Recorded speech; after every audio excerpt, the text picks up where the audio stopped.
Hey everyone, welcome to another edition of Football Yarn, episode 21.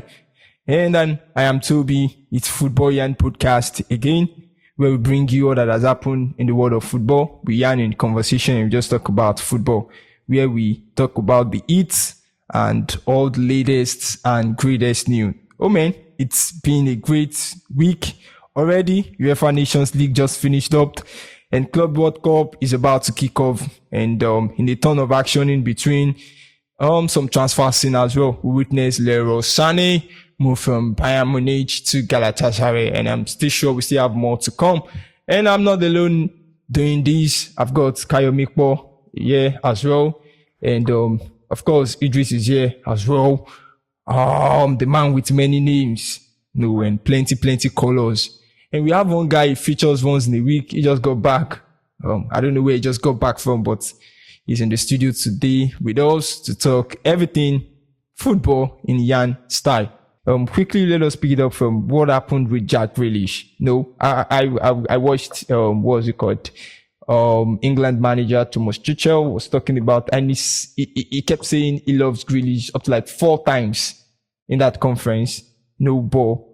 What's happening to the England international, the UEFA Nations League just, rounded up? Is it about injury? Is it about form off field? I mean, what could have happened to the same Grealish we know at Aston Villa? And it seems as if it has become a shadow of himself now at Manchester City. Well, when he moved obviously before he moved to City, he was one of the best players in the league, obviously. So he was one of the most sought after player, in the league. Then he moved to City. His quality started to dwindle. The Grealish that we knew would want to take you on started playing the ball. He started playing as a defender at City. I thought, Pep had a role to play in this because I felt so many things was coached out of Grealish. He was a player that, wanted the freedom. He needed to play with freedom. But at City, he played a very, very, what's the word now? He played a role that didn't give him the freedom to express his qualities. He needed a manager. Apart from all the trophies he's won, he needed a manager that could, show to the whole world what he's all about. Because don't let me lie to you, he was one of the players that I loved at Aston Villa. I thought United was going to get him at some point. But because of the money, it was about £100 million. So it was a bit, difficult for United to get. But away from all of that, at some point, he lost interest in football. It looks like he's won it all. So he's won the Champions League, won the league, won all the trophies available. Now it looks like he's lost total interest in football. He needs to leave City. That's just the solution.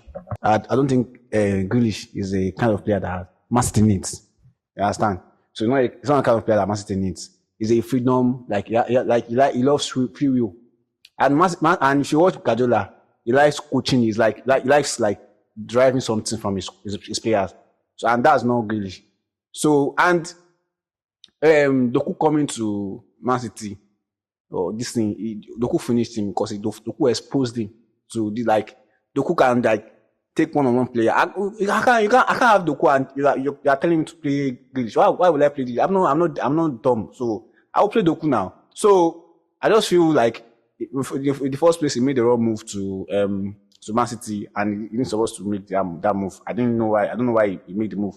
The first season of Grealish in Man City, at least, yeah, he played what we expected. But looking down Guardiola plays a football whereas his wingers, more of Grealish boys that he loves to take on. If one-on-one, Grealish loves that. But more of Guardiola's, but I feel that he will cause the Piper pays the tune. Grealish didn't fit into Guardiola's playing style. So that is the issue he has. But I feel that if Grealish can leave City and go somewhere like another team, I'm sure he will perform there. Yeah.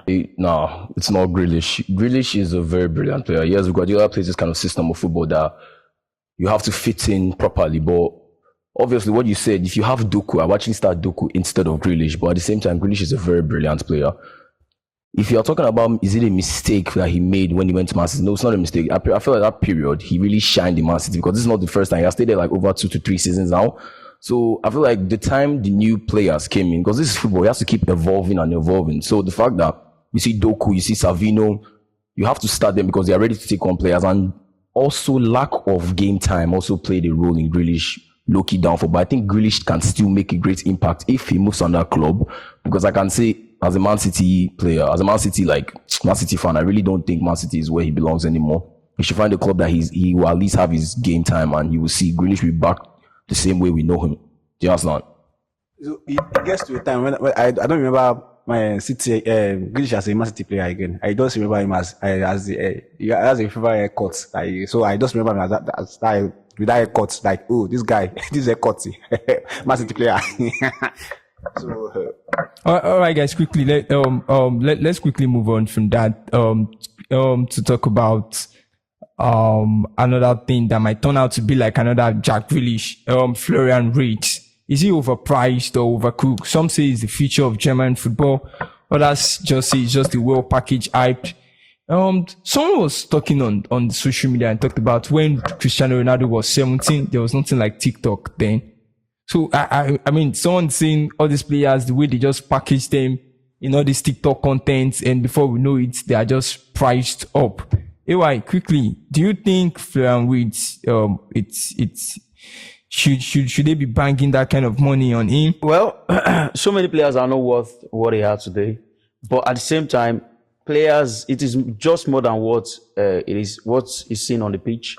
The branding, the brand, the haircut, everything is all part of it. Because, players these days, what is in the contract is how many jerseys are you going to sell? So that is part of the money. Because if a certain Florian Wirtz is coming, the club will be looking like, okay, how many jerseys are we going to sell with him? Or what are other aspects he brings to the club, apart from what he brings on the pitch? So it's just not about the money. The social media aspect is part of it. But I don't feel like he's that superstar.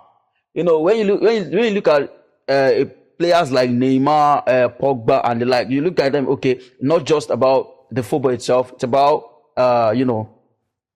it's about what other qualities they bring, the brand part. So I don't know. I might be wrong, but he's not that kind of a player. He's not. And it's not just him. We have so many players that are being overpriced. Ousmane Dembele at a point, Philippe Coutinho, the players that actually exceeded the amount they were bought for, maybe a certain Kylian Mbappe, Neymar. So the rest, it's not it. Actually, it's not. Well, Florian Wirtz, it was crazy. When I saw the transfer news, I was like, £150 million for a young player like that. Like before now, it was Caicedo who had the British record or Premier League record transfer. But when I saw it, I was like, for someone like Wirtz coming to Liverpool with £150 million, like it wasn't necessary. Just too open. It was too much. Though he's a spectacular player in his style of playing, he plays well, but it was just too much for what. Like, do you get me? It's just too much for his kind of guy. But he's a spectacular player. I obviously see him shining in Liverpool. Like, obviously see him shining in Liverpool, but that price was more than violation. Wait, Lekon. Do we always have issue with the price or with the performance? Because we only remember the price when the player doesn't perform. I can imagine if Declan Rice had a bad performance at Arsenal, or probably, I guess we always have issue with when we sign this player. Do you think we care about the price or the performance? Or do you think at some point the price, overshadows the performance? And that's why we had to question Jack Grealish when he had a bad day in office. And we won't even, I can't even remember the amount we got Declan Rice for. But when we just see some tips of performance, we forgot the price, we just feel, okay, it's already delivering. So is it more about the price now? Or about what the player brings to the table? Or about what the player is going to deliver to the club? Firstly, I don't understand the reason why we are talking about this thing. You are bringing Declan Rice Why you bring the Rice? I'm having a source conversation. I'm bringing the Rice. What concern the Rice? So just be careful. I don't want to get this thing today. I don't want to get. Just be careful. Let me coming back to the question you asked. We all know that football is about money nowadays. Football is like any business. If you want I would say football is one of the maybe top 2 lucrative business in the world right now. So yeah, football is all about money, and for them to be asking 150 million, it's too much. When I saw the news, it's too much. But the guy is good. He's one of the Bayern Leverkusen key player. He creates chances and I was saying the other time that he's not like Yamal or Dembele or Mbappe. Yeah, the guy may not be like them, but the guy is a chess player. If you have that guy in your team, or more, you go always win. The guy could because the guy makes everybody around him better. So I just feel like, but the price is outrageous, but it's okay, Sha, because we know what he can bring to the table. So yeah. All right, moving on away from that quickly, let us talk about Lamine Yamal and made the headlines this week as usual, but this time it's not just for football. Idris, I'm very sure every one of us saw that video, right? We all saw the video online. Yeah, I saw the video. Did it really throw shade at CR7? Or do you think that was disrespectful? What breakdown? I mean, why was that? See, let me tell you something. These footballers, these whole fans, they like making everything like as if they're trying to throw shades at their idol. Yes, Ronaldo is your goat, I understand, but it was just a clear handshake. Just like he just wanted to shake him and he looked away. That doesn't give the signal that he's trying to disrespect him.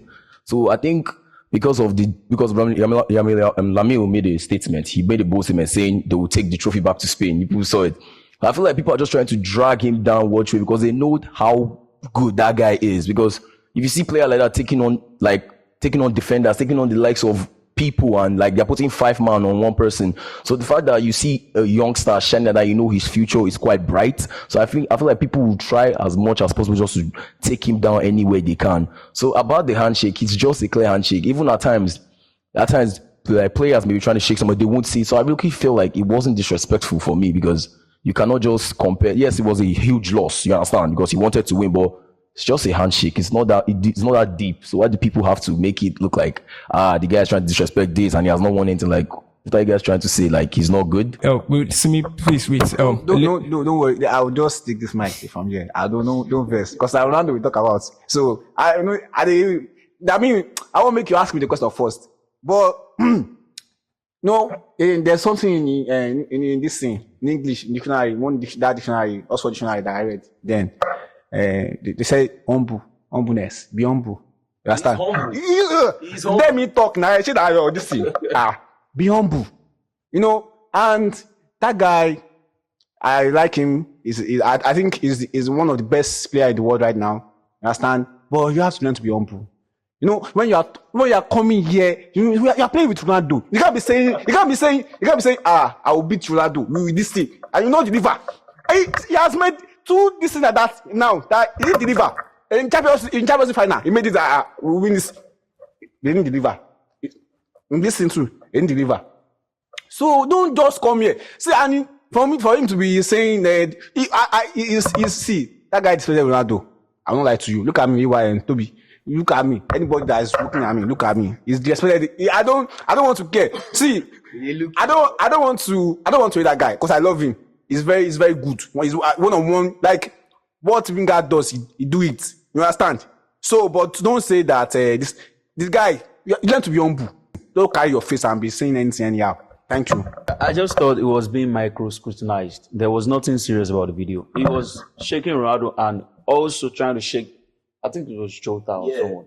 So it was, your mind can't be in 2 places at the same time. He was trying to shake 2 people at the same time. So I just thought people were trying to make a hill out of him.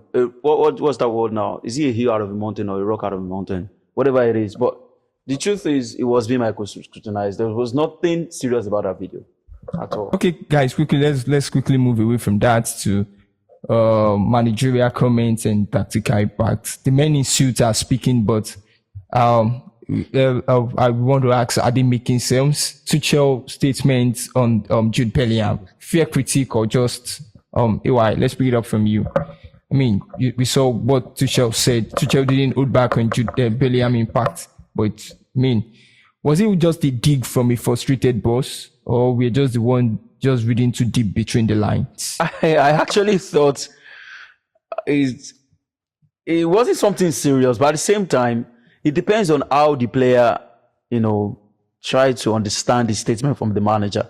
Because according to Tuchel, he said his mom sometimes think Jude Bellingham is repulsive. The players nowadays, it is hard to. I don't know the kind of mentality. Obviously, we know the kind of quality Jude Bellingham has, but I don't know how he understands these things, because players now are different from players back then. How they take criticism is different from how the oldies, took them. But it could go downhill from here. It could actually go downhill from there if the statement wasn't properly explained in the dressing room, because I'm very sure they would have a conversation in the dressing room. Now it'd be like, okay, this is what I was actually saying, because the press will try to twist everything up and make it look like Tuchel said a bad thing. But before everything, he praised Jude Bellingham. He said he wants him to channel his energy on the pitch. So it's a bit complicated. It's a complicated situation, because now they lost the game eventually, and Jude, on the other hand, Jude was absolutely angry that they lost the game. At some point, he kicked the boy away. So it's actually a communication thing, and I hope that Tuchel doesn't leave on the course of this. I hope he doesn't, because now we might try to say it is early days, but at the same time, if Southgate was the one that lost this kind of game, it would his head would be be put on a spike. So let's see how it goes. Simi, quick one. Yeah, we've seen this played out for Jude Bellingham. He has shouted against referee.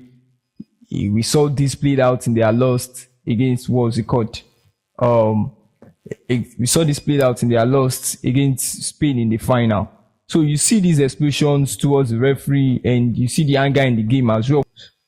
So now, are we going to say that it's just the manager trying to tell him that to manage his anger issues, or what do you have to say about this as well?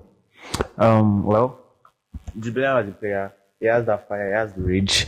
So I feel part of the rage was that I think he scored that night. His goal was disallowed. So I feel the rage was there. Just that he had to foam it out. It's not something that he can just hide. They are losing to Senegal.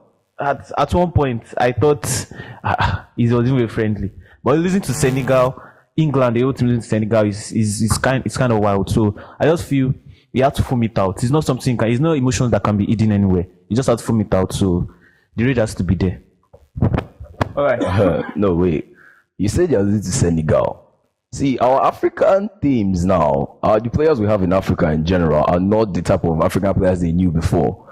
So yes, he was upset, but I feel like the reason why he was upset because, like you said, he lost to Senegal. But what Thomas Tuchel said, I'm not really concerned about. What I'm concerned about is that the fact that he's laying out his anger because he lost to Senegal. No, this is not the same African teams. First, I'm happy because Africa put them in their place. You get that kind of thing because you have all the likes of big players, big names in England. But that's to tell you that if you like, you can have the likes of Messi, Ronaldo, and lots of people in your squad. But when it's time, this is football. When it's time to lose, you will lose eventually. Yeah, go ahead. Thank you. See, my teacher or my lecturer that I look up to in my school, we will never use that word repulsive to me, because I feel that word is very heavy. I don't care if your nationality is not English or if you are Germany or France. I don't care.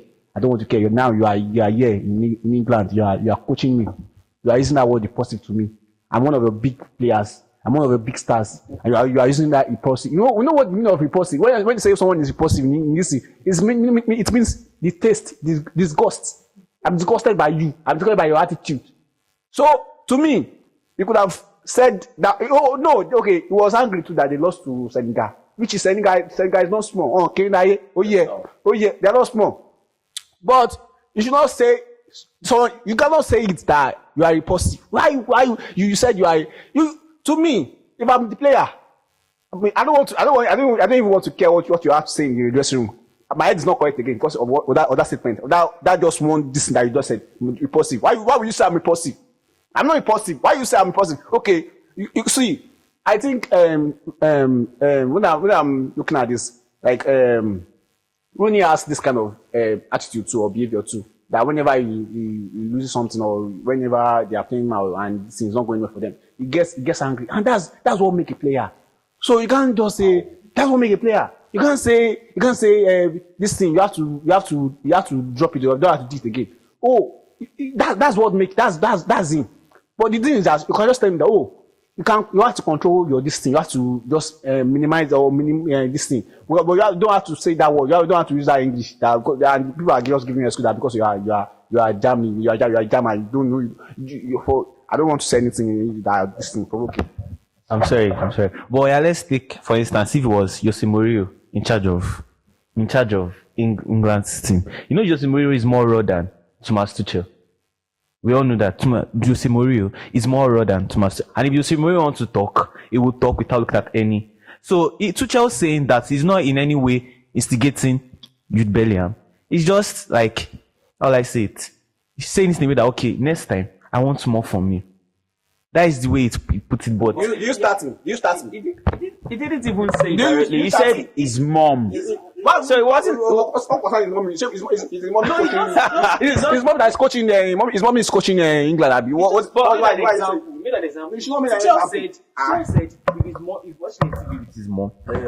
There was a statement he said, it was like, mom said, the fire is there, but it's repulsive. He said it's not Tuchel that said it. Do you know the meaning of? I'm telling you, I'm asking you. Do you know the meaning of that word? The fact that you say that's what makes up a player. That's what makes up a player. I feel like because Ronaldo, you don't say Ronaldo will lose game. They always fire. You know, that's like of it. So I feel like you're just putting Ronaldo in the same scenario as Jude Bellingham. So it doesn't make up any player. What makes a great player is the fact that you know how to channel your emotions properly. Do you understand? Leroy is just making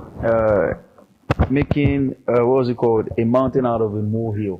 There was nothing serious about that statement. I understand that the players we have now are sometimes they're babies. You know, before you know it, they run to social media and try to say one or two things, and you see their fans back it up. So it was nothing serious, and it is nothing serious. I'm very sure Jude would have learned from that. Because sometimes you have to take defeat. Yes, no. It's part of the game. And it was just a friendly, not a World Cup. I understand that was the first time England will be losing to any African team. So it is normal, but it's a friendly game. It is football. It can happen. Yes. But don't try to, because by Jude's attitude, it was being disrespectful to the Senegalese players. Because if you are trying to kick the ball away, trying to get angry, that means that you feel like, okay, these guys are not good enough to beat us. Exactly. So, I mean, if I were one of the Senegalese players, I'll be crazily mad. Because, come on now, just a friendly, nothing serious. I'm not saying what he did or whatever you did was right. You understand?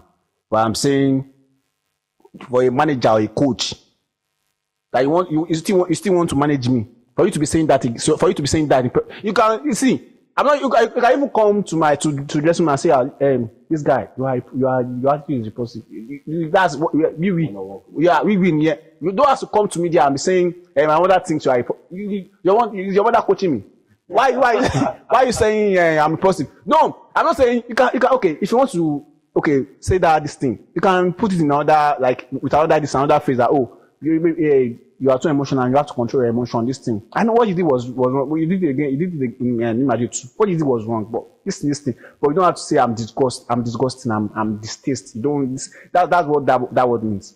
That's what you don't have to say I'm disgusting. Your mommy find me disgusting. All right, guys. Moving away from there quickly, let us talk about another decision that we're going to judge. Probably is disgusting or probably is just unpleasant.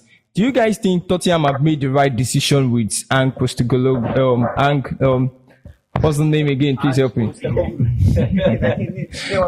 season. Ange Postecoglou. No season 3 for Baba. I mean, yeah. That was the perfect. Is the project working or just vibe? Because I mean, for the past 6 years, what we've heard from Tottenham is just that, what we've heard from the media is just that Spurs needs to win a trophy. Now it is. No. Yeah. They won a trophy. But to dare is to do, and Ange did that. I mean, and don't let us forget that he had so many injuries that season. But let's just talk about that decision. Why? He was there for 2 seasons. Even Darren Levy's shoe. Is that the right decision? That was the perfect decision. It should have been long gone. Sometimes trophies can paper over cracks. You feel like you're doing better because you win trophies, but then your team is going downhill. They were just 17 above relegation zone. Spurs. It should have been long gone. That was the second season, right? First season, we made excuses for him. Injuries. Second season came. Injuries. Okay, third season, if he was left alone, would we be making that excuses for him again? Injuries. Man, come on now. That was the perfect decision. It should have been long gone. It should have been. That trophy papered over cracks. That was exactly the same thing. I hate that I have to, make a reference to Manchester United here, because just like Eric Ten Hag did, won the FA Cup in the last minute, waited, disrupted the whole thing in the first 4 months. That is, if Ange was not sacked, maybe the same thing would have happened. That was the perfect decision from Levy. But first time in a long while. To me, I feel like sacking Ange was not a good decision. Because this is the first manager that won trophy for you in how many years now? So, and you sacked him. That's what you give him as a compensation. And you are saying that you are a good team, or you want the best team for your team. No, you don't want the best thing for your team. This guy started well. This guy was doing well before all those players have injury. You understand? This guy was doing well. And this guy won your first trophy for you in a long while. And you compensated him with sacking. And you are saying you want the best thing for your team? That's not the right thing to do. I don't know. They just signed another coach now, Thomas Frank, I built in the club. They're from Brentford. That one too will receive that sacking, because that's their policy. Sacking anybody that wants to do something good for them. Sacking everybody. Sacking everybody. You are saying you are a good club. You are not a good club. That's not the right thing to do. Idris, if Levy go was stability, do you think Ange is not the right man to give them that stability? I mean, and do you think that decision is a fair one on Ange, coming with the fact that he won them their first major trophy? I would support what he said. See, it's Europa League. Yes, I understand it's the fact that there are other best teams everywhere, but sacking him was actually the best decision for me, because, like you said, he was 17th on the Premier League table. This is league. The league we're talking about. He was like very close to being. How about the United side? The United side that did not lay their hands on any trophy, and still, this United, United are not thing for them. So I don't know to reason like that. But really, that Tottenham is the best decision, because he did terribly well in the league, and the league is one thing that the league is a place you come and display. Europa League, you play it like it's just like once in a week or twice in a week, that kind of thing.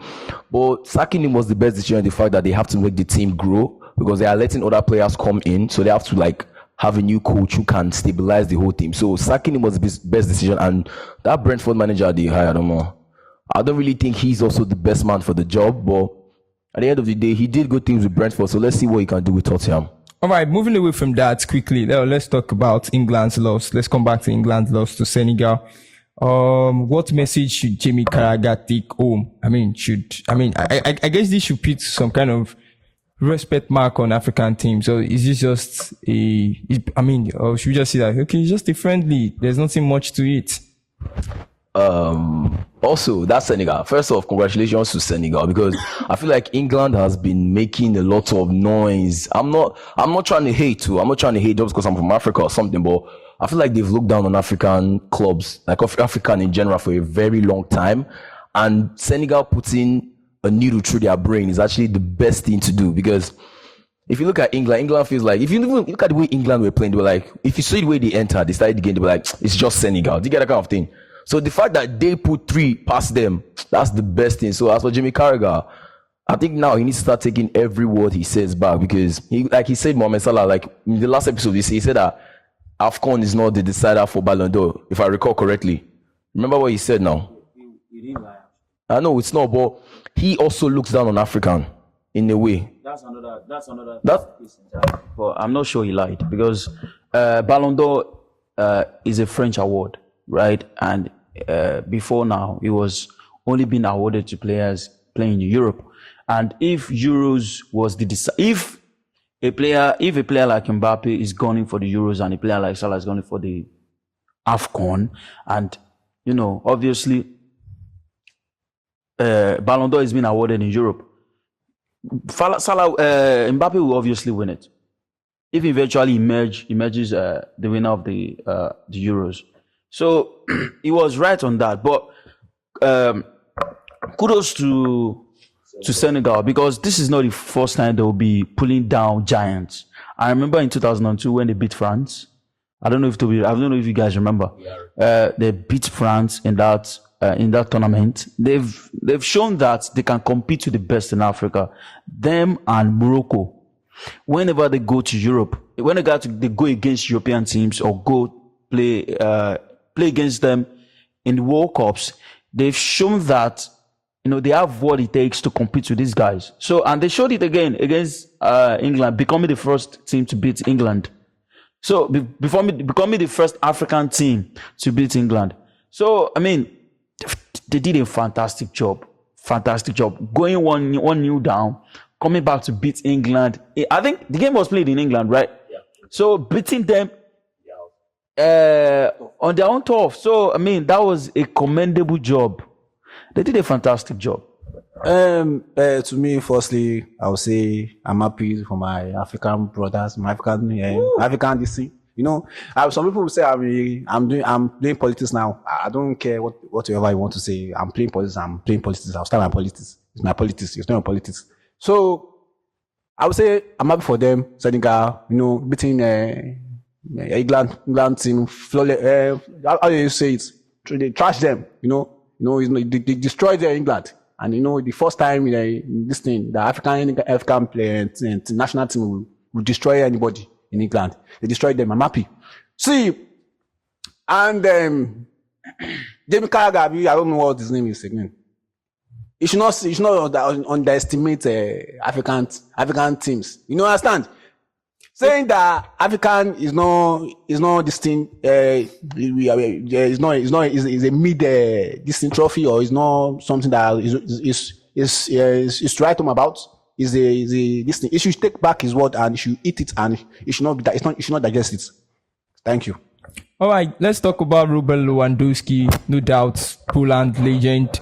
But currently, there are question marks concerning his national team career. Robert Lewandowski has publicly withdrawn from Polish national team, citing to be disrespected by Polish national team coach Mikel Probies, and he was stripped of his captaincy. And these issues have stemmed so many talks on the football world.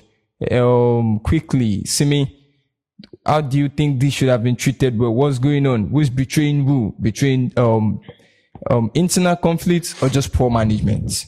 Well, I can't call it a poor management.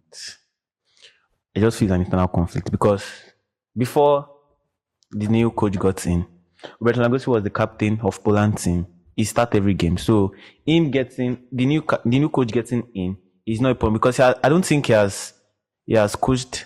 Has he coached any Poland team since he got in? He has even resigned. Funny enough. He has resigned. Yes, he has resigned. So let's use it as the fact of... And Lewandowski has stated he will not play for the national team. I mean, as long as and he has also resigned as coach, citing that is the best decision for the team. The player also did the same. Thibaut Courtois, when this Domenico, was it Tedesco, Yes, with Tedesco. Is this not a trend of, at times how players get so idolized in the team? We saw this with Kylian Mbappe, what he wanted to turn PSG to. We even saw this when Messi was still at Barca. We don't know how true, but rumors has it that, there was a point he started dictating the kind of manager the team should get, even at the national team as well. Yeah. Now, the news has it that Lewandowski got Poland coach fired after refusing. Well, the truth is, as a manager, if you before anything, you have to get on the good books of your captain, and then again, because on the good books of your captain, and also the good books of your best player. Because trust me, these players, they have friends in the team that look up to them. They have people that look up to them. So if you are on the bad side of them, what the other players do is that they'll gang up against you and they sack you. That's what they do. It has happened before. I remember Terry said the same thing about AVB. He said, and it was pre-season. They were traveling for pre-season. Then he told the senior players to get up, to sit. I think it was the second seat or something, that he wanted the young players to be at the front. On that very moment, he got on the wrong books of John Terry. And you know what happens when you get on the wrong books of those players? The certain DJ Drogba, Frank Lampard, we start ganging up against you, because those are the guys that call the shot, whether you like it or not. Yeah, from defense to midfield to attack. As a manager, when you make your statement, you leave the dressing room. The players will still remain in the dressing room and they discuss everything you've talked about. And if you're not on the good books of these players, they'll get you fired. The club won't fire 11 players. They will fire just one manager. It doesn't cost the club to fire a manager. They will not fire 11 players for you. So, first thing first, as a manager, you have to get on the good books of your captain and also your best players, because those are the people that tell the other players what to do. They'll be the one to say, okay, guys, we have to play with this manager. He's trying his best. Because if you're not friends with them, you are the enemy of the whole team. So you have to get on the good books of them. Firstly, I'll say Poland FA is a mess. Multiple coaches, unclear direction. You don't even know what they are doing. And the coach in question, because Lewandowski asked for a break for 2 matches, 1 international matches and the other one like that. That I said he's not feeling too good, that he wants to spend that time with his family. And you gagging up against him because it's your doing, to tell him that to just call him. It's not even you are not even respectful about it. You called him that on a phone conversation on you, that you are not going to be our captain again. So I just feel like Poland FA is a mess, because they don't know what they are doing. And, you can't disrespect someone that's captain for 11 years. I think 11 years, if I'm right. Someone that's captain for 11 years, you can't just tell him on a phone conversation that you can't be our captain again. So for that, it's a mess. And then they did not treat Lewandowski with respect that he deserves. He's still their best player, and he's their leader. So for him to do that, he's jeopardizing his job, and he wants to lose his job, and he has lost his job, and I'm fine with that. Simi, come to you. What do you think the manager could have seen to have made such decision? Well, you can't just decide. You'd have seen something. Probably, okay, Lewandowski said he doesn't want to play 2 certain matches because of he needed to rest. Okay, put in that situation. The coach said he needs you for this kind of match. And he looks at his bench. He can't see anybody suitable enough to replace you.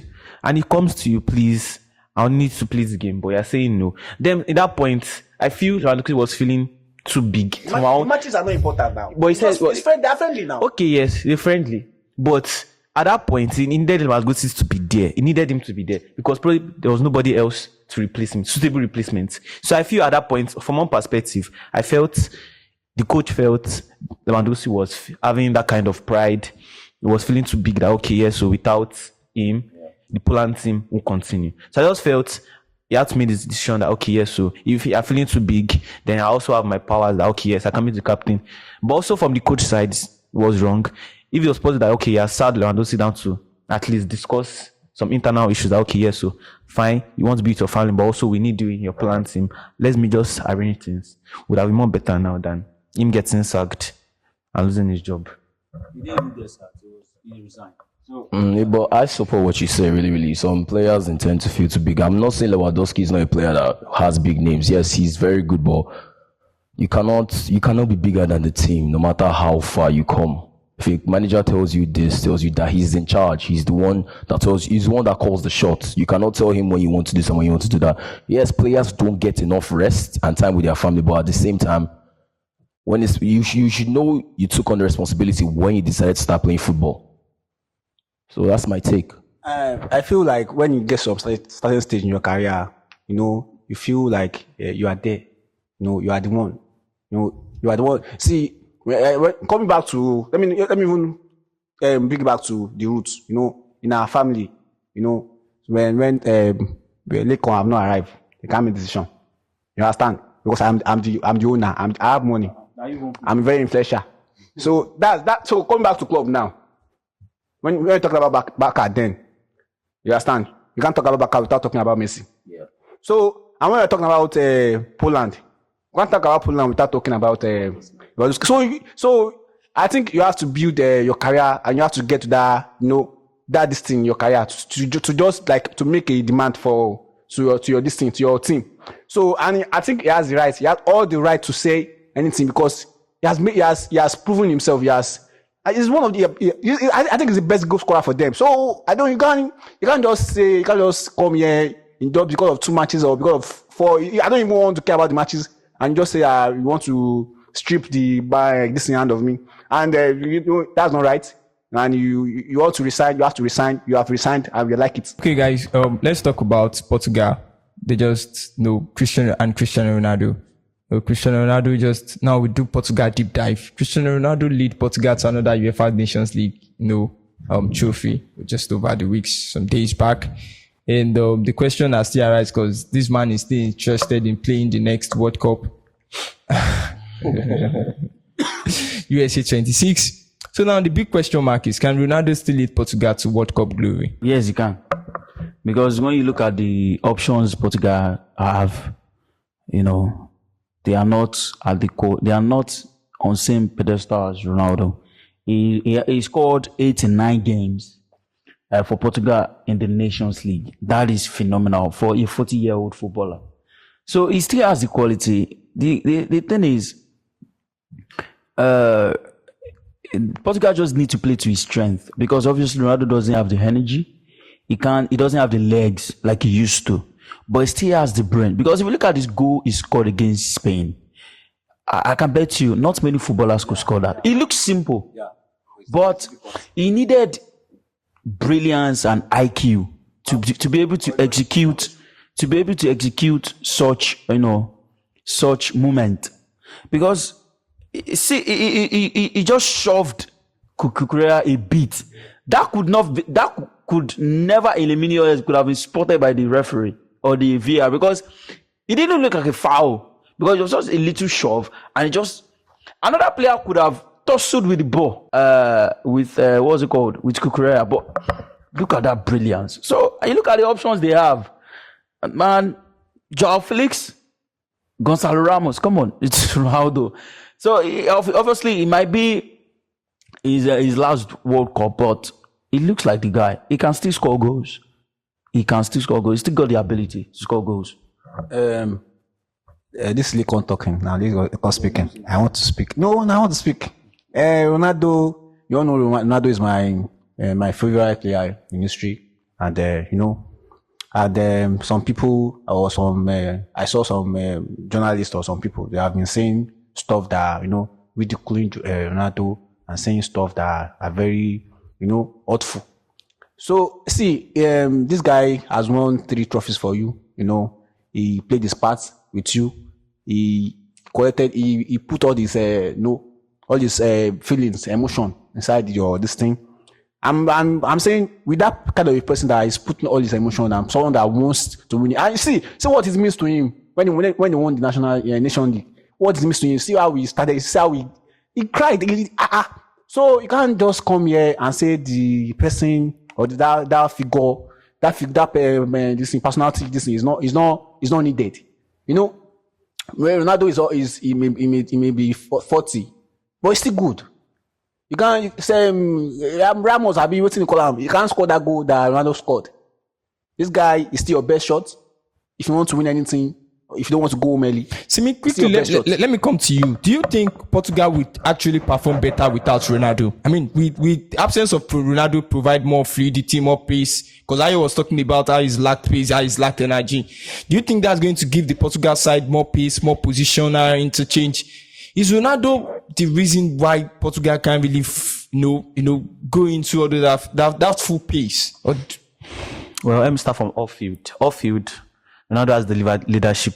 He has the leadership qualities for Portugal. I feel them, if they decide to remove Portugal from the team, they won't be fluid again like the Portugal, because can't tell me not to start Gonzalo Ramos. Though Ramos is a good guy, but you can't tell me not to start Ramos, and Ramos will actually give you that same style mentality of the way Ronaldo will play. Ronaldo he bags a lot of goals. He's a finisher. He's everything. Though he's not my goat though, but I give it to him. So I feel if Portugal still wants to shine, yes, I feel Ronaldo should be. Idris, quick one on you. Is Ronaldo still delivering on the world stage, or we are just emotionally tied to his past glories? Something I've learned about football is you don't put all the pressure on one player. You don't also depend on one player. This is a game of 11 players. It's not a game of one person.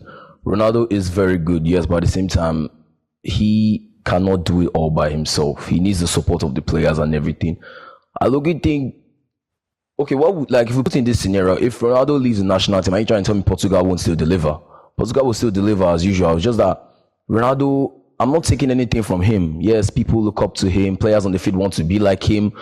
But at the same time, if you put all your eggs in one basket, I don't really think you're going to go for it. Like, look at the likes of Kylian Mbappe. It's not when he left PSG that they won the Champions League. Because, in the sense that, not because they didn't like him or something, but the manager started depending on everybody. The weight was not just on him alone. Let me quickly come to AY. AY, as you pick the mic. AY, please, as you pick the mic, let me quickly add this. We've talked about what happened between Robert Lewandowski and the Poland manager.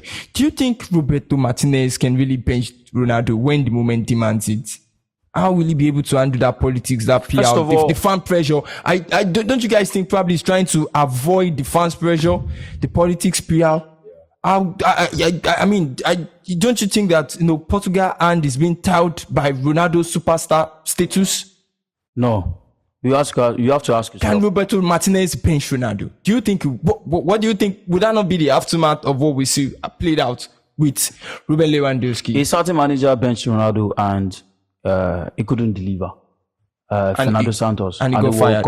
And he got fired. Was he fired or he walked away? Of course, that's what they say. You have to ask yourself: how many trophies did Portugal win before Ronaldo? None. They never won anything before Ronaldo. Ronaldo came in. He's won 3 trophies. So no, wait. See, this. Do you want me to answer your question? Wait. This thing boils down to what we're talking about. The way we acclaim this glory to Ronaldo. Same thing we saw from this Nations League.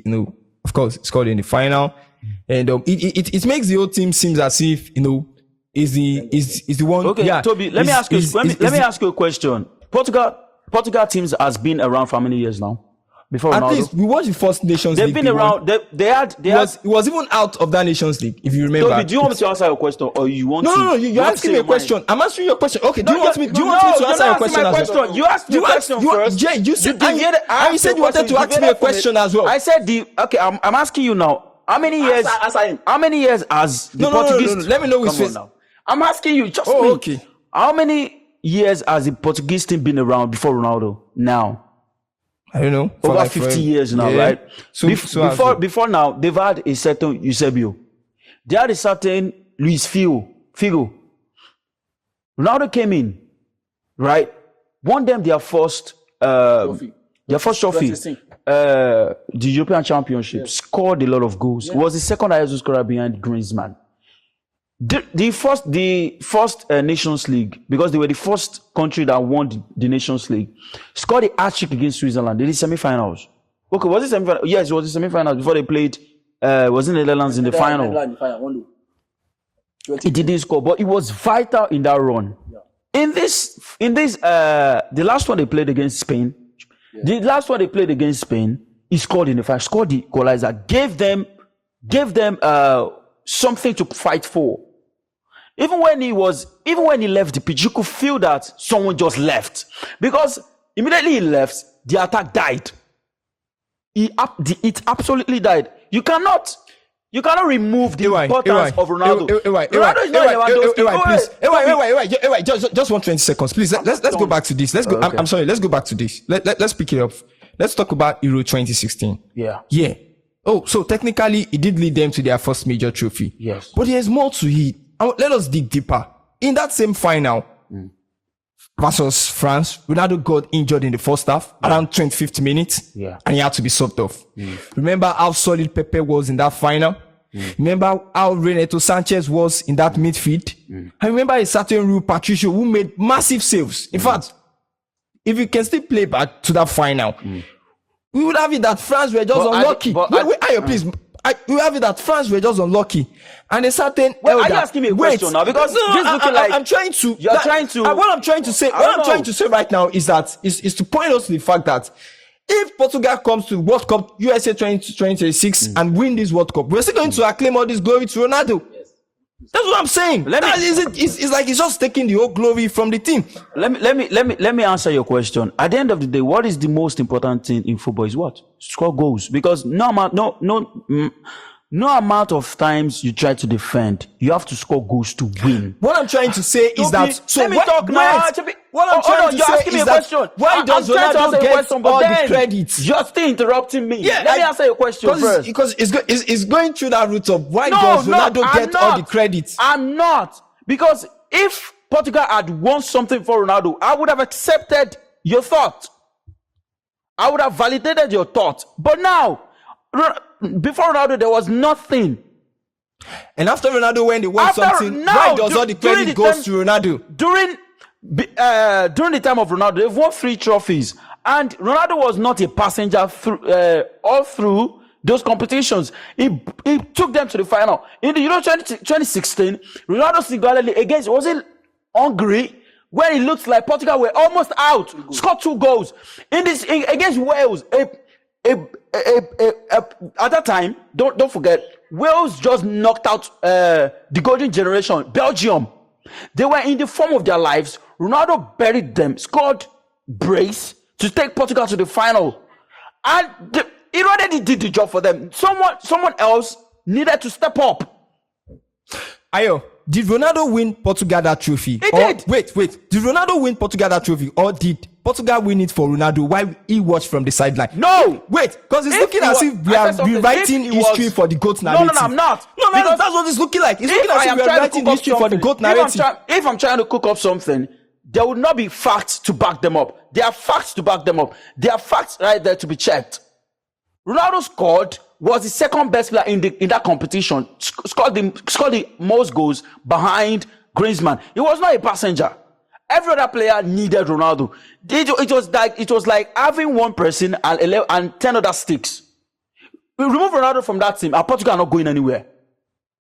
I don't agree with that. Toby. Because I know that's how it has always been. Toby, I don't see any conversation here. And I don't see any reason, anything why you are even arguing with. I'm saying that why does Ronaldo get all the credit? Let me talk. You understand? I'm not like a why. You understand? You give me my time to talk. Be like me, just say your fault. Yeah, give me my time to talk. You can't be interrupting me. No, I'm a fire. You understand? Oh, Mike, I'm a fire. I'm a fire. Lekon, just talk. Just go ahead. Just go straight to the point. Thank you. You understand? See, I don't see any reason why we are even arguing this thing. Who is the best goal scorer in history? Ronaldo. Who is the best scorer in the national team? Ronaldo. Who has led Portugal to their 3 major trophies? Ronaldo. Why would I take that person that led me to 3 major trophies to final, to World Cup? What are we saying?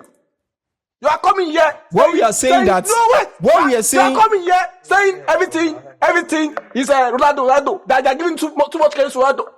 To who credit is giving to? What credit is that's deserve? I feel we overcredit Ronaldo. No, we overcredit him. no, Probably no, because of his brand, because of his legacy, because of his leadership. No, wait. No, that's what it's looking I'm like. still making point.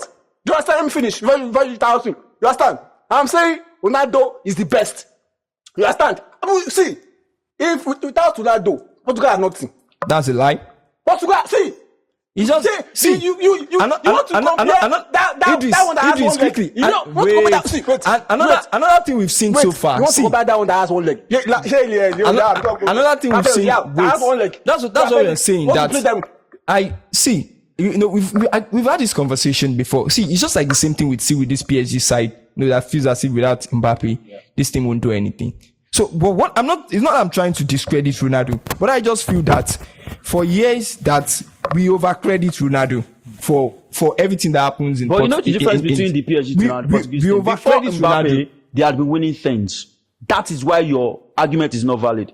If they had not won something, but they've never won the Champions League, which is their. And if you're going to look at this PSG side without Mbappe and this PSG side with Mbappe, of course, it's so obvious for us to judge. Toby, the one without Mbappe, the argument would have been valid. The one without Mbappe plays compact. The argument would have been valid. What I'm trying to say is that probably we are going to have a more compact, a more formidable Portugal side without Ronaldo. That's what I asked you. How many trophies had Portugal won before Ronaldo? Nothing. They had a team that didn't have Ronaldo. Were they compact? Did they win anything? Did PSG win anything before Mbappe? So do you think? No. Let me put this to you. Do you think if Ronaldo exits the Portugal side now, so I mean they won't win anything? Or if do you think probably that's what I'm saying, that because this guy, what I'm saying is that because this guy is still in the scene, we feel, and whenever the success comes to Portugal, it takes all the glory. You know what? You're asking me if they will win something if Ronaldo leaves the team. They might not, because there's facts to back it up. Did they win something before him? They did not. If they had won something before him, you have a valid argument. It's a different generation. They did not. It's a different generation. They did not. But I don't want to work on speculations. And now we even have more better. We even have more young lads in this. Toby, what young lads are you talking about? Jean Felix? We're talking about Nuno Mendes. We're talking about Nuno Mendes here. One of the best left backs. How many goals does he score a game? It's not necessary for a left back to score goals. Do you want him to score? What I'm trying to say is that just brought him up. I just quite felt you just brought him up. Shocking up the team. You just brought him up. It takes too much. You just brought him up. This we are going to have the same conversation. If Portugal goes ahead, but then I'm going to put it to you. We are going to have the same conversation. If Portugal goes ahead to win the World Cup, it's going to be the same. Let me ask you something. Was Nuno Mendes there in 2016 when Portugal won something? No. Was he there in 2018? But we are different. Come on now. We have different set of talents in that. Truth is, different set of talents. They were talents. I'll put it to you. Portugal had more talented players back then than now. Now, Ayo, do you think? Ayo, quick one. Okay. Before we pass this mic, okay. Do you think Portugal? What I'm trying to say is that no. I want us to look at that. Are you saying? I want us to look. I want us to look. Just basic. I want us to look at that team. Ronaldo being closer to that national team. Baba, who showed that? I'm saying. Let me hear a question. I just quite felt that there is this Ronaldo shadow over the other guys in that team. There will always be shadow when you have the best player in your team. I mean, Baba is 40. No, it's not about giving up. Waiting. Make he rest. Toby, make you allow those boys. But if you know they Figo don't do your own. Usubio don't do your own. Make you allow those young guys. Make them come to full flex. See, if Mbappe still did that team, we not go see this one where we see for Dembele for PSG. I've asked you 3 questions and you've not provided one single answer. If Mbappe had been in that squad. First question that I asked, I said, how many years has Portuguese team been around? You did not answer me. Second one, did PSG win something before Mbappe? You skipped that. Third one, did Portugal win something before Ronaldo? You skipped that. You don't have fact to back it up. Ronaldo has been in that squad since 2004. You're talking from a place of probably hate or sentiment. No. I don't know. Because if we are being factual and being objective, then we have to check all the facts. Did they win something before Ronaldo? Obviously not. So I have to use that as a reference if I'm saying they might not win something when he leaves. Yes. So will they win something when he leaves? I don't know. It doesn't look like it because they didn't win anything before he came. So now you have to have your facts to back this up. if you're saying the Portuguese team is better off of Ronaldo, right? You're saying they are better off a player that has scored over 900 goals. Come on, man, that's not fair. See, wait. Hey, Toby. See, I think the hatred is coming from because I love Ronaldo and because I am a fan. You are trying to use that against me. So don't come with any weapon passion against me will not prosper. Okay, I don't calm down, Abi. I would just say, I would say they have points. They both have points, but at the same time, football will always keep evolving no matter how many years it keeps. Football will keep going. Or those still be young stars, those still be great names, greater than even Ronaldo. They may not win things if he leaves. At the same time, you cannot say they will win things if he's still there. But Toby's point, I will back it up because I feel like Ronaldo is shadowing Portugal team. Ronaldo is shadowing Portugal team in the sense that no matter how many things they win, Ronaldo play now, why they win now? Do you get that kind of thing? Yes, you guys have great points, but at the same time, it's time for Ronaldo to I would say it's time for him to hang his boots over. You guys have not spoken from a place of fact. But wait, let me answer that question. Your question when you were saying that if Mbappe, no, you said something about Mbappe. No, chill. I get facts. You have fact back. You said Mbappe. He said if Mbappe was there, Ballon d'Or talk with Dembele. Let me tell you, you cannot compare Ligue 1. No. Ligue 1 is not a competitive league.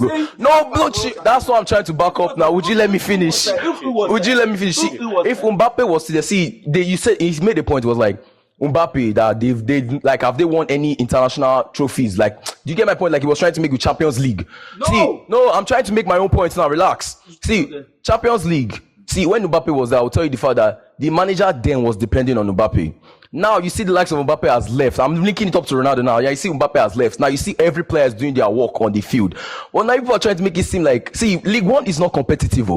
So the fact that they've won other trophies continuously in the League 1, do you understand what I'm saying? So it's not you cannot tell me that, you have somebody like the squad of Man City in League 1. Man City won't be winning everything all through. Do you understand? Or Liverpool.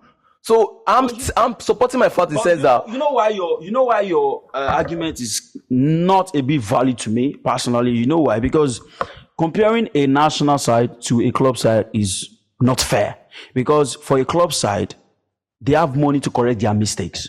Over the years, PSG they've had a lot of money to correct their mistakes. They've bought a lot of players. Some players that you might not remember when I say their names. So, but for a national side, that you have to. You have to wait for some players to grow. You have to try to, do your research about some certain players. You don't need money to buy them. You have to wait, research, do a lot of things to bring those players on board. PSG have won a lot of trophies before Mbappe, and they are still going to win so many things after Mbappe, right? But for Ronaldo, they've not won any. They didn't win anything before he came. They did not. What are you talking about? This guy has been in this club. He came in when? 2004. And has he left? He hasn't. He came in. When? He came in. He's won them 3 trophies. No. That's to be their greatest goal scorer. Ronaldo did not. He contributed to them winning stuff. That's what I'm saying. In fact, you're saying he's not contributed to them. Wait. Elder won the Euro, not Ronaldo. Did they score all the way through the final? Yes, the Ballon d'Or and Pierre. Now I'm going to ask you. That's what we're talking about. But Ronaldo got all the attention. Of course, we can't erase Ronaldo's impact to what happened. If you like, erase it. But the final, that is your cup of tea. But the final is the most important part. Now you're talking about that. What have they been able to achieve? This guy has not even lived. Toby, let me ask you. Do you jump from the group stages to the final?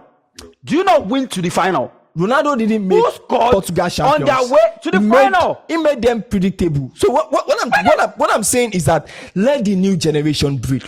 Come on, you've been in that national team since 2004. But I'm asking you, the king had asked his reign. I'm asking you now. Now it's time to rebuild the throne. Let them rebuild. That's what I'm saying. You kept on saying. Toby, why I keep saying you're not speaking from... He has been there since 2004. You're not speaking from a place of fact. Whatever happens in that club, whatever they achieve, all glory will still always go to Ronaldo. That's what I'm saying. What I'm saying... Obviously, we got to him because he's the greatest goal scorer. Do you want the glory to go to Pepe? Or do you go to Rafael Leao? I don't understand. One day I'm saying that one player should not get all the credit. I'm asking you. Why does Ronaldo get all the credit? Do you jump? I already cited an instance of Euro 2016. Do you jump from the group stages to the final? Obviously not. You have to score goals to win to the final. Who do you think should replace Ronaldo? That's the question. Gonzalo Ramos. Ronaldo in his 40s scored 8 goals in 9 games in the Nations League. Are you kidding me?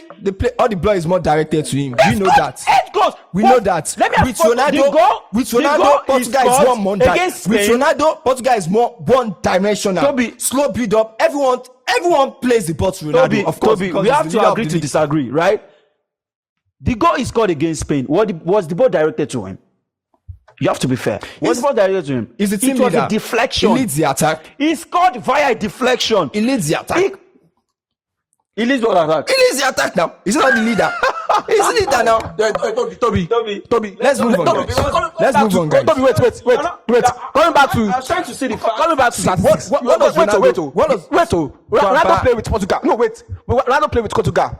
He played in 184 games with Portugal. You understand? We played and they won 140 games. Out of that 184 that he played, they drew 25 games and they lost 19 games. Without him. When you're done, let me know. It's wrong for the facts. Without him, 49 games.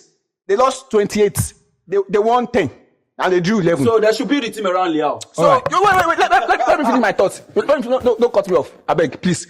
So you are telling me that when you have 70% chance that if you use this guy, you are going to win. And when you have 57% that if you do this guy, I will not win. You tell me that you want to use At that. what age? What are you saying? At what age now? Those arguments against Ronaldo became absolute nonsense when he scored 89 for a 40-year-old. Those guys, you are making it seem like the other guys were not giving chances. I want 20 seconds. They were please. giving chances. I want 20 seconds, please. Wait. Okay. You guys have made your point. This is what I'm saying. No, I'm not no, disrespecting. no, All right, we're not going. What we're saying is that when Ronaldo is on the pitch, everything is centered around him. Whether he's on form or not. Portugal often wait now. Portugal often plays to serve Ronaldo. I mean, not the collective. Are you so if you're to go about the tactical breakdown with Ronaldo in the starting 11, all ball goes to Ronaldo. Of course, why wouldn't he want to deliver? Because you're saying his goal is ultimate. I don't know what. Okay. Without Ronaldo, see, let me tell you, the bottom line of this discussion, let's move away. The bottom line of this discussion is that, of course, Ronaldo have served Portugal. He's a legend. No disrespect about that. I mean, it's 40, and I quite felt if Ronaldo could step aside, we're going to see something more better of that team. But wait, Ayo, please, you're going to have yours because without Ronaldo, I quite felt probably that would make Bruno Fernandes take the play more freely. Bernardo Silva could roam more freely. The whole team interchange more. The press matter and move quickly because it's more with the pace, with more with the fluidity of the pace now. Of course, Ronaldo. It brings his own parts to the national team. His own part. But it's actually the whole team. Yeah, that's what I'm saying. He should lead the whole team. So it's going to be the same thing. What I'm saying, you guys have I guess you guys you're having a communication gap. What I'm saying is that no disrespect to Ronaldo, but I quite felt he has tried his own best. The truth is, do you know what he's trying to say? You're disrespecting him. Look, I said it before all of this. I said, okay, and I asked you who should replace him because if you think the team is better off Ronaldo, who should come in?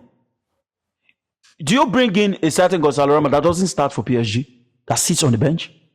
No, I'm asking you. Or João Felix that doesn't even have a club at this moment. Oh!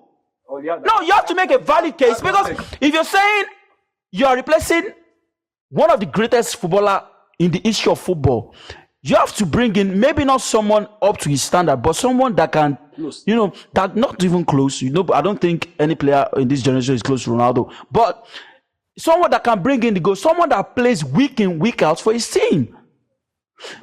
Do you bring in Gonzalo Ramos? Do you bring in João Felix? What do you bring in? Because you have to, that's the question now, Toby. Who do you bring in? Because before you are making, what's it called now? Before you are planning your team outside the Ronaldo, Ronaldo image, you have to make preparations. Who are the players replacing Ronaldo? Because I don't see anyone replacing him. Those players you can bring up, they don't start for their clubs. Even the ones that start, they don't score. They are not even bench. If you don't start, you'll be bench warmers. If they don't start for their clubs, the ones that start don't score goals. So ask Sammy, because I don't know who should replace him. Do you know what Toby is trying to say? He's not going against the fact that Ronaldo is good. He's saying that, okay, there are other talents there. Ronaldo should come out of the square. Let other talents. Yes, that is it. You All right, guys. Ronaldo in 20. Wait, AY. You guys are just no. Ronaldo. Wait, no, AY. Toby, wait. You guys both have a point, but let me complacent here. Let me use Palmer as an example. I'm sorry, dude. I'm going too low. I remember on that porch. Was it on that porch? Palmer was on that porch. Palmer played on that porch. Yes. I remember that the Palmer on that porch. Palmer was playing countless games, but Poch decided to bench Palmer for only one match, and it was against Arsenal. And before the Arsenal game, Chelsea has been winning before the Arsenal game. But when he benched Palmer against Arsenal game, he lost, meaning that Chelsea solely depended on Palmer. Now take that as Portugal and Ronaldo. If they continue depending on Ronaldo till he decides to retire, if Ronaldo decides to leave Portugal today, it will be hard for them to grow all back to that. Okay, Ronaldo is no more in my team again. So that what he's trying to say is that, okay, Ronaldo should come out of the square. Let them develop another talent. Okay, yes. If Ronaldo is not there, at least we have someone that can fill in the box. That's what he's trying to say. But I just asked now that who are the players you think that can fill the void? Now, just give it. That's the thing. That There's lots of players in Portugal. Yes, I can't. But before now, when the Mendes start playing for Portugal, when did he start playing for Portugal? Nuno Mendes. I think that was 20. You know what is funny? 20? You just brought up a player that defends.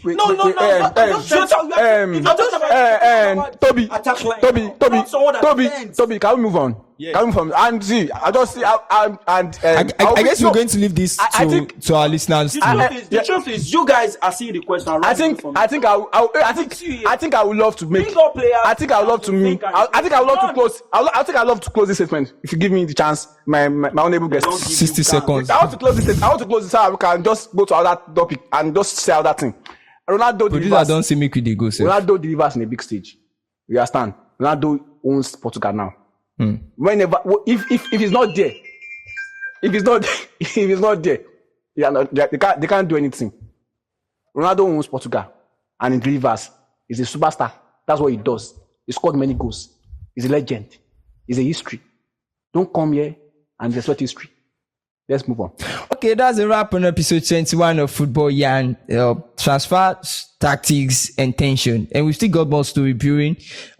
Please do well to join the conversation on social. Start goals with your ethics. And don't forget to follow us for more news story. I'm Toby, and on behalf of the guys, this is Football Yarn. Now, football with the yarn, we know the what we need.